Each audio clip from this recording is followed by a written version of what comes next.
take that extra step. Absolutely, yeah.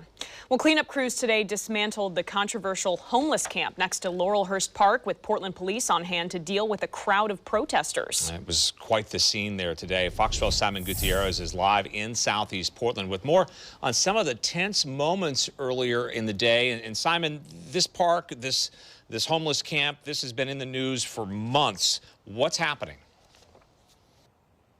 Yeah, well, there's a lot of shouting from the crowd gathered here next to Laurelhurst Park. But as you can see, the cleanup went on as scheduled, and the sidewalks that were lined with tents are now clear. A small crowd gathered outside the cleanup area, which was sectioned off with yellow crime scene tape. Some demonstrators casually chatted with police officers, but at one point, officers surrounded a person wearing a helmet and took them into custody.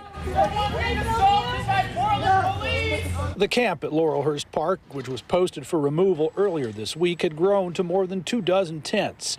In a joint statement, city commissioners said they were unified in their decision to act immediately in the interest of public safety and public health, citing a recent incident at the camp in which guns were drawn.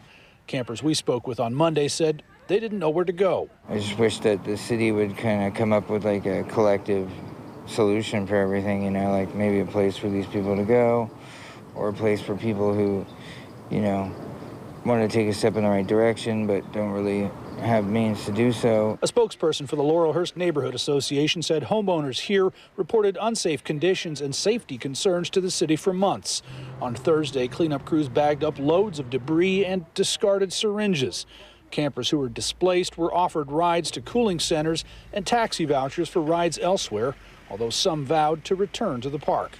This is all bureaucracy. You know the game they play? Do people realize that to leave here, we only have to move 200 yards to be compliant? And then they post it again when we move another 200 yards? The city commissioners say service providers did outreach in the months prior to the cleanup, referring people to shelter services and addiction support. They say the property taken from people today will be carefully inventoried and stored in case anyone wants to come collect it. Reporting live in Southeast Portland, Simon Gutierrez, Fox 12 Oregon.